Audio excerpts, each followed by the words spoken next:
أشهد أن لا إله إلا الله وحده لا شريك له وأشهد أن محمدا عبده ورسوله أما بعد فأعوذ بالله من الشيطان الرجيم بسم الله الرحمن الرحيم الحمد لله رب العالمين الرحمن الرحيم مالك يوم الدين إياك نعبد وإياك نستعين اهدنا الصراط المستقيم صراط الذين أنعمت عليهم غير المغضوب عليهم ولا الضالين۔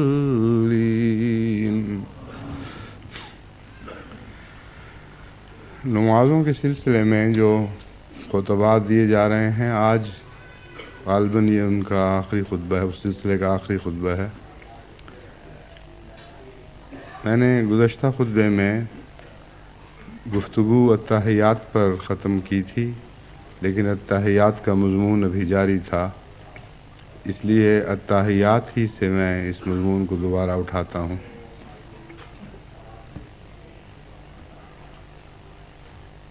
یہ آواز کیسی آ رہی ہے مجھ سے؟ نہیں آنی نہیں چاہیے، ڈسٹرب کر رہی ہے۔ میں بتا رہا تھا کہ التحیات کا مطلب ہے تحفے، اور تحفوں کا تعلق عام دیگر انسانی لین دین کے معاملات سے بالکل الگ اور ممتاز ہوتا ہے۔ اس میں انسان ایک چیز اس خاطر کسی دوست یا کسی بڑے کے حضور پیش کرتا ہے کہ اس کے نتیجے میں اسے ویسی کوئی چیز نہ ملے، بلکہ اس کی محبت اور رضا حاصل ہو، اور یہی تحفے کا مفہوم ہے۔ اس نقطۂ نگاہ سے جو بھی مالی قربانیاں ہم خدا کی راہ میں پیش کرتے ہیں، ان کے اندر بڑھا کر واپس لینے کا مضمون قربانی کرنے والے کے ذہن میں نہیں آنا چاہیے۔ اسی مضمون کو قرآن کریم یوں پیش فرماتا ہے، وَلَا تَمْنُن تَسْتَكْثِرْ، کہ تو یہ سوچ کر احسان نہ کیا کر کہ تو بڑھا کر واپس لے گا۔ اس لیے اگرچہ آپ کو یہ بار بار سمجھایا جاتا ہے کہ خدا تعالیٰ ہمیشہ بہت بڑھا چڑھا کر دیتا ہے، مگر اگر اس نیت سے خدا کے حضور پیش کیا جائے کہ زیادہ ملے گا تو یہ بہت ہی ادنا سودا ہے، اور اپنی قربانی کو تحفے کی بجائے ایک عام تجارت بنا دینے والی بات ہے۔ خدا سے تجارت کا معاملہ چلتا تو ہے، لیکن وہاں تجارت کا مفہوم اور ہے۔ بس تحفے کے لفظ نے، التحیات نے ہمیں بتا دیا کہ در حقیقت جو کچھ تم خدا کے حضور پیش کرتے ہو، اس نیت سے پیش کیا کرو کہ اس کے بدلے جزا ملے، اور جزا رضا کی جزا ہو، نہ کہ دنیاوی جزا۔ اس نیت سے تحفے کے مضمون سمجھنے کے بعد ہماری تمام قربانیوں پر ایک غیر معمولی اثر پڑے گا۔ چنانچہ قرآن نماز نے ہمیں صرف مالی قربانیوں سے متعلق یہ نہیں سمجھایا، بلکہ بدنی قربانیوں سے متعلق بھی یہی سمجھایا ہے۔ فرمایا التحیات للہ والصلوات والطیبات۔ الصلوات سے بدنی قربانی مراد ہے، اور الطیبات سے وہ پاکیزہ چیزیں جو قولی ہوں یا فعلی ہوں یا جنس سے تعلق رکھتی ہوں، جو ہم خدا کے حضور پیش کرتے ہیں۔ بس اس پہلو سے انسان کے خدا سے تمام تعلقات